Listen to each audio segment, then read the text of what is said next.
Ya, kita akan belajar tidak semua yang saya baca, sebagian ya. Duhai anakku, ini ngomong ke muridnya, jangan sampai kamu itu minal a'mali muflisa. Muflis itu orang yang bangkrut. Jangan sampai bangkrut gak punya amal. Ya, bangkrut gak punya amal. Dan jangan sampai kamu tidak punya hal, derajat-derajat kewalian. Ya, jangan sampai gak punya derajat kewalian, gak punya pangkat di sisi Allah Subhanahu wa ta'ala. Wa tayaqqan annal ilmal mujarrad, dan yakinlah bahwasanya ilmu kalau enggak diamalkan enggak bisa nolong. La ya'khudhul yad. Ya, tidak akan bisa nolong. Contohnya adalah seandainya ada satu orang di tengah padang Sahara, dia membawa 10 pedang, kemudian ketemu sama macan, ketemu sama harimau, ya ketemu sama harimau. Dia ahli perang, dia pemberani, ngadapi harimau bawa 10 pedang. Tapi cuma diem, pedangnya nggak dipakai. Kira-kira menurut lu bagaimana? Kira-kira gimana, Bu? Diterkam atau nggak diterkam? Diterkam. Nah, kalau dia mulai pegang, walaupun cuma diobah-obahkan, kan minimal kan meden-medeni ya. Minimal itu kan buat macannya, harimaunya takut. Tapi kalau dipegang, nggak digerak-gerakkan, ya percuma. Hal tadfa'ul aslihatu syarrahum minhu bila istimaliha wa darbiha. Apakah dia bisa menghindari bahaya macan, harimau tadi tanpa menggunakan senjatanya, tanpa menggunakan pedangnya yang 10 tadi, tanpa menggerak-gerakkannya, tanpa memukulkan kepada macan dan harimau tersebut? Wa minal ma'lumi anha la tadfa', dan sudah menjadi pemahaman semua orang, ya semua sudah pada tahu bahwasannya keburukannya macan tadi, harimau tadi tidak bisa dia hindari kalau dia tidak mau menggunakan senjatanya, tidak mau menggerakkan, tidak mau memukul. Begitu pula kalau ada satu orang itu membaca 100.000 masalah ilmiah, 100.000 masalah ilmiah, kemudian dia mengajarkannya dan dia mempelajarinya, tetapi tidak mau mengamalkannya. Ingat ya, ini tidak mau mengamalkannya. Orang kalau mengajarkan dengan niat mengamalkan, itu bagian dari pengamalan. Tapi dia mengajarkan, gak ada niat ngamalkan. Pokoknya biar dikenal orang pakar lah, ahli, paham ilmu. Ya ibaratnya seperti Google ya. Google itu pakar, itu ahli. Ditanyai apapun jawab. Bahkan jawabannya banyak ya, jawabannya banyak itu. Ini dia hafalkan nih masalah ilmiah, 100.000 kitab dia baca, bahkan hafal itu. Diajarkan ke orang, gak niat untuk mengamalkan. Niatnya hanya untuk pamer, aku ahli, aku pakar, ya aku hebat, ya. Aku hebat. Maka la tufiduhu illa bil amal. Kalau dia tidak mengamalkan semua ilmu yang dia pelajari tadi, yang dia ajarkan, la tufiduhu, tidak bisa memberi dia manfaat. Gak bisa memberi dia manfaat. Makanya di sini dikatakan kalau ada orang itu sakit panas, terus sakit kuning, ya itu obatnya harus dia minum campuran antara madu dan cuka, dan juga dengan air persan dari gandum ya, obatnya itu menurut ilmu kuno ya, ilmu kuno. Nah kalau cuman tepungnya yang sudah diolah tadi, air tepungnya yang sudah diolah, kemudian juga obat yang dibuat dari campuran madu sama cuka tadi udah disiapkan, gak diminum, ya gak sembuh-sembuh, ya gak sembuh. Itu teori. Maksud dari apa yang kita dengar pada sore hari ini adalah yang penting amal. Ojo kaken ngelamun. Bu, kadang ibu-ibu kan ngelamun begini, kapan yo lunas utangnya yo? Ya gak lunas. Saya kemarin dapat WhatsApp, itu pesan WhatsApp. Saya tuh WhatsApp insya Allah saya baca semaksimal mungkin saya bisa, dan bales yang layak dibales. Yang layak dibales. Tapi kalau yang gak layak dibales ya tidak saya bales. Kadang kan ya orang kirim WhatsApp, neko-neko, Habib lagi ngapain? Balasnya model begitu-begitu ya entek umurku ya. Akhirnya itu cuma begitu, kayak wong edan aku ya. Ilmunya tidak manfaat nanti, cuman jawab WhatsApp yang layak untuk dibalas. Ada satu orang bilang, Habib, alhamdulillah, saya ikuti kajian Habib tentang galon air mineral. Dulu Habib kan ngajari ambil galon, kemudian cemplungono. Pulang dari pasar, punya susu apa? Cemplungono. Di kantong ada turah-turah ya, cemplungono. Tapi pakai syarat, yang boleh masuk galon yang angkanya besar. 50.000, 1.000, cemplungono begitu. Pasang niatmu di galon, ditulis. Ya, alhamdulillah Habib, saya amalkan 1 tahun. Itu saya tulisi di galonnya, ya, pengen umroh. Ya, pengen umroh sekeluarga. Pengen punya rumah besar. Ya, alhamdulillah Habib, yang nomor 1 tahun ini kelar dari galon itu. Kami sekeluarga sudah umroh berkat galon. Nah itu namanya apa? Boten ngelamun, amal. Nah kadang kita diajari gaya mikir, apa ya iso ya? Mosok atau ya? Apa mungkin? Mungkin dikasih tahu, kamu rajin tahajud nanti nikah sama bidadari. Ngapusi. Ya, padahal itu semua ilmu yang betul ya, ilmu yang betul.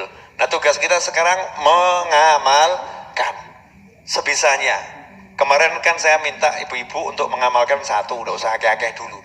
Sholat jamaah. Ya sholat jamaah. Berjuang gimana caranya, pokoknya 5 waktu berjamaah. Kalau ada yang gak jamaah sedih gitu. Ya Allah, kok gak jamaah saya? Ada rasa sedih itu. Nah sekarang ditingkatkan. Apa itu? Saya kasih ibu-ibu gampang ini. Mau ya Bu ya? Yakin, jangan cari musuh. Gampang enggak? Kok susah gimana sih? Jangan cari musuh. Gak musuhan sama orang lain. Bisa enggak? Dimusuhi enggak apa-apa. Loh kalau dimusuhi kan namanya enggak cari musuh ya. Kalau cari musuh itu kita yang memusuhi. Nah kalau dimusuhi tetap kita baik. Orang yang nyebelkan, kita nggak menyebalkan. Tetap bagus. Mudah atau susah? Allah mosok toh ya.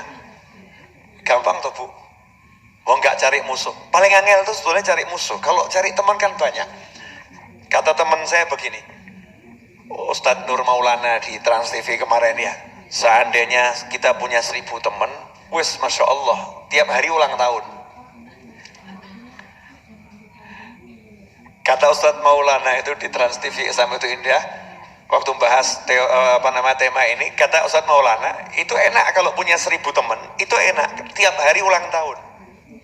Karena 1 tahun cuma 365 hari. Kalau punya 1.000 teman yang ulang tahunnya beda-beda, Masya Allah. Halo, aku hari ini ulang tahun traktir. Wah sudah, data saja ulang tahun teman se-Indonesia Raya. Kemudian rumahnya beda-beda. Indonesia sekian puluh provinsi, ya sekian puluh provinsi. Dulu waktu saya sekolah 27 provinsi, sekarang kan pemekaran provinsi ya, akeh gitu ya. Saya udah nggak sekolah lagi. Ya, sekian puluh provinsi, sekian kota. Di setiap kabupaten punya teman kan penak, nggak perlu ke hotel nggak laku.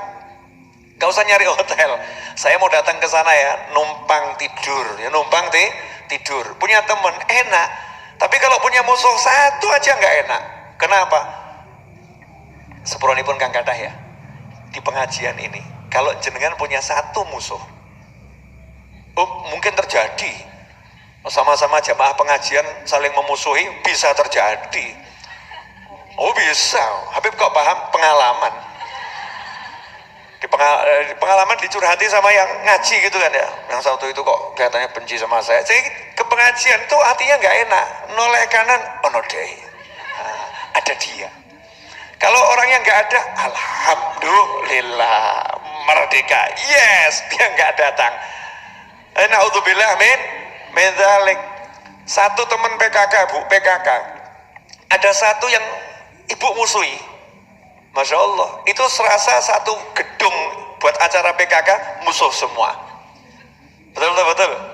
Lewat kampung, lewat gang, kok orang yang kita musuh lagi di depan rumah, puter balik. Tanya sama Google, tolong jalur alternatifnya mana? Ada jalur lain atau tidak? Muter, kenapa? Kayak ketemu musuh. Tapi kalau sak kampung konco kabeh, enak itu. Jalan kok Pak D jedul, Pak D, ya, sugeng sonten Pak D, Masya Allah. Tindak punti nyoto. Asik kan jadi yang ngobrol gitu. Belok sana temen, belok sana temen, belok sana teman. Hidup itu indah. Dan itu yang diajarkan oleh Nabi Muhammad Sallallahu Alaihi Wasallam. Kalau pengen tahu kajian lengkap yang berjudul, ya, jangan cari musuh, perbanyak teman. Segera simak, insya Allah besok saya akan upload di YouTube, insya Allah. Besok itu masih besok.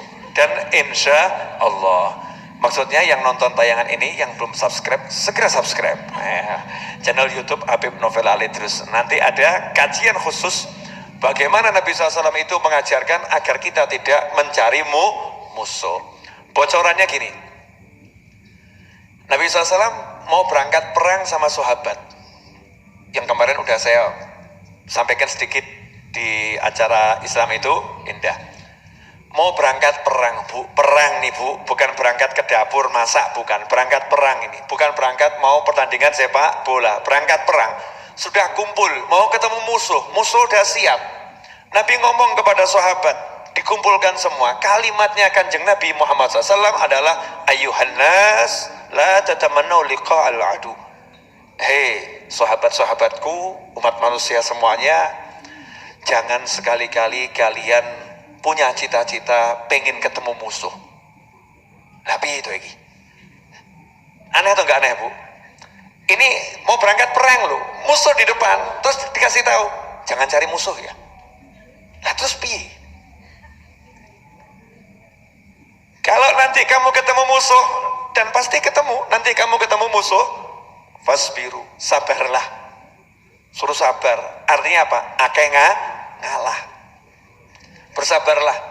Dan mintalah pada Allah al-afiyah, mintalah keselamatan dari Allah Subhanahu wa ta'ala. Yang jelas-jelas perang aja nggak boleh cari musuh, lah kok sing rabi musuhan kan?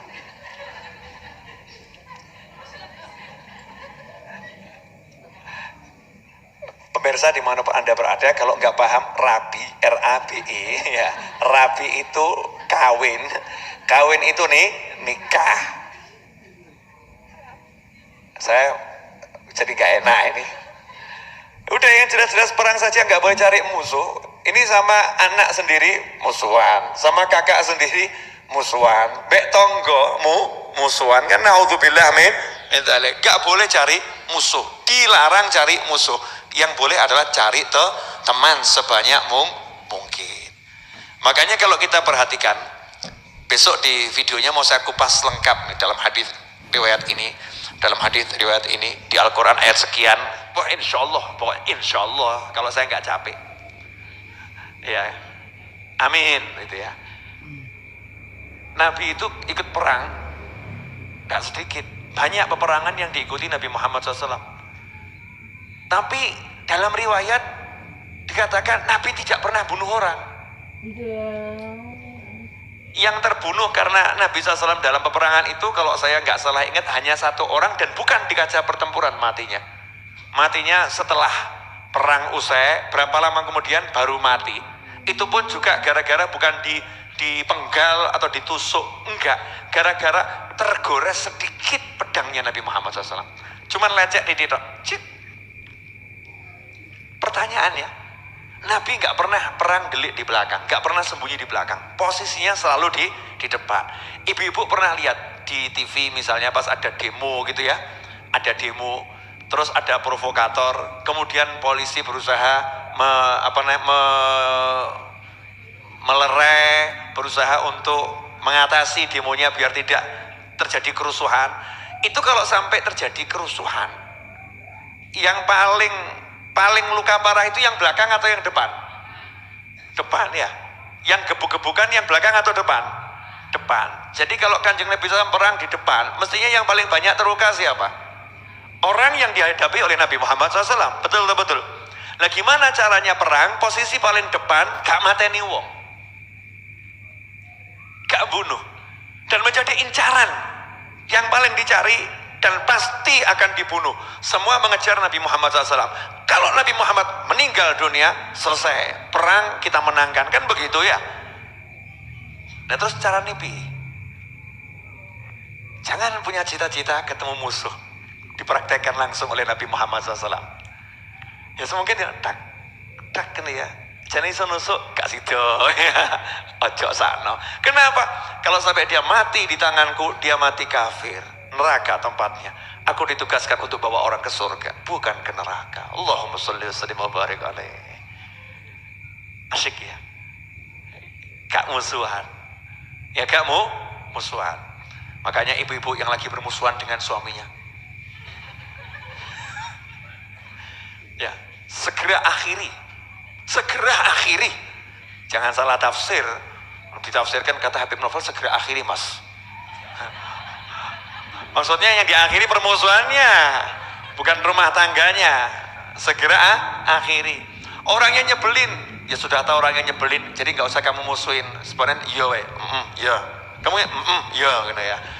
Karena iya sudah. Tiwas mbok ladeni podo gendenge kok.